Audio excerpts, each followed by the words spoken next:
চাচা, 2-4-5 টাকা দেন না চাচা, কিছু কিনে খাবো।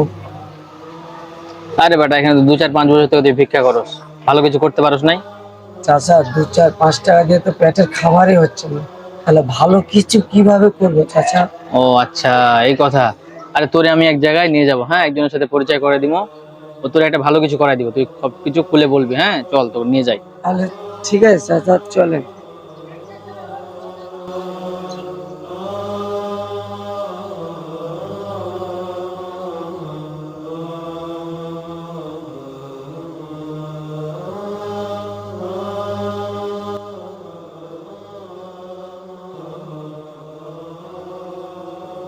এই মসজিদে একজন নামাজ পড়তেছে, হ্যাঁ, ও বের হলে আর তুই সবকিছু খুইলা বলবি, তোর একটা কিছু করে দিবে, হ্যাঁ, ভালো কিছু করে দিবে। তুই এখানে দাঁড়িয়ে থাক, বের হলে সবকিছু খুলে বলবি। হ্যাঁ, আমি আসি তাহলে। ঠিক আছে আচ্ছা, চাচা। এখানেই থাক। ঠিক আছে চাচা, আসসালামু আলাইকুম।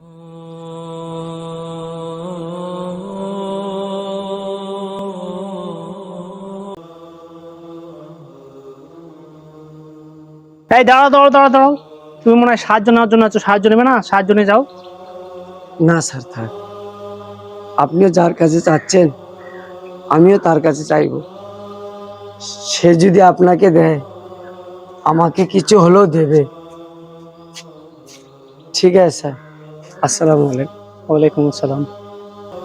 আজ আমরা এমন এক সমাজে বসবাস করছি যেখানে মানুষ সব কিছুই মানুষের কাছেই চায়।